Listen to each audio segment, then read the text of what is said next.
ఈ రోజు మనం మాట్లాడుకోబోయే ఆలయం బెంగుళూరులోని ఒక అద్భుతం. రాతి గుహలో చెక్కబడి ఎన్నో రహస్యాల్ని దాచుకున్న గవి గంగాధరేశ్వర ఆలయం. ఇందులోని మిస్టరీలు, సూర్యకాంతి రహస్యం వింటే మీరు ఆశ్చర్యపోతారు.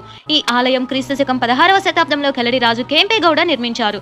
ఇది పూర్తిగా రాతిలో చెక్కబడి గుహల రూపంలో ఉంటుంది. ఇక్కడ ప్రధాన దేవుడు గంగాధరేశ్వర స్వామి అంటే శివుడు. అదే కాకుండా నంది విగ్రహం, సూర్యచంద్రుల ప్రతిమలు, 4 ప్రత్యేకమైన రాతి స్తంభాలు ఇక్కడ చూడవచ్చు. కానీ నిజమైన మిస్టరీ ఇంకా ముందుంది. ప్రతి సంవత్సరం మకర సంక్రాంతి రోజున సూర్యకిరణాలు ఆలయంలోని ఒక చిన్న రంధ్రం గుండా ప్రవేశించి అచ్చం శివలింగంపై పడతాయి. ఇది కేవలం కొన్ని నిమిషాల పాటు మాత్రమే కనిపించే దివ్య దర్శనం. ఈ నిర్మాణాన్ని 500 ఏళ్ల క్రితమే అంత అద్భుతమైన ఖగోళ శాస్త్ర జ్ఞానంతో ఎలా ప్లాన్ చేశారో ఇప్పటికీ ఒక రహస్యం.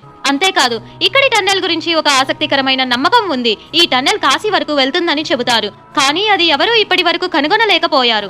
గవి గంగాధరేశ్వర ఆలయం ఒక ఆధ్యాత్మిక కేంద్రమే కాకుండా శిల్పకళ, ఖగోళ శాస్త్రం రహస్యాల సమ్మేళనం. అందుకే ఇది ఈ రోజు కూడా మిస్టరీగానే మిగిలింది. మీరు ఈ ఆలయం గురించి ఏమనుకుంటున్నారు? నిజంగా కాశీకి వెళ్లే టన్నెల్ ఉందని నమ్ముతారా? కింద కామెంట్స్ లో చెప్పండి. ఇంకా ఇలాంటి మిస్టరీ టెంపుల్స్ గురించి తెలుసుకోవాలంటే మా ఛానల్ సబ్స్క్రైబ్ చేయడం మర్చిపోకండి.